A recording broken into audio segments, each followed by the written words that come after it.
แต่แทนหลีกเลี่ยงบ่ได้เรื่องเศร้ารถเฮาหลีกเลี่ยงบ่ได้เพราะว่าตะกี้ค่อยก็เคยคิดว่าถ้าหากว่ารถเฮาหั่นน่ะถึกดาถึกตำผู้อื่นเอาไปเฮ็ดนะโอ้มันบ่แม่นตั้งแต่ว่าแปลงรถแล้วๆเด้มันแปลวใจมันเนาะแต่ข้ามมาเฮ็ดรถเศร้ามันจำเป็นมันหลีกเลี่ยงบ่ได้เกิดปัญหาแบบนี้สำคัญคือลูกค้าแทนคืน 100% บ่ส่วนน้อยเขาเจ้าสิแทนคืน 100% ส่วนหลายแล้วแม่นเห็นใจกันเขาเจ้าเศร้าเฮาไปเฮาพอได้กำไรแล้วเอามาแปลงบางเทื่อเฮาได้ตื่มใส่เพราะว่าไปแปลงอยู่ห้านเขาก็ต่อ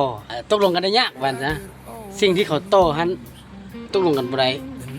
เฮาเจ้าของรถเฮาได้ตื่มใส่หลายๆเทื่อเฮาได้ตื่มใส่ให้มันซื้อกันทั้งสองฝ่ายว่าซะคือจังคันนี้สภาพอย่างอื่นก็ถือว่าปกติบ่อื่นบ่มีปัญหา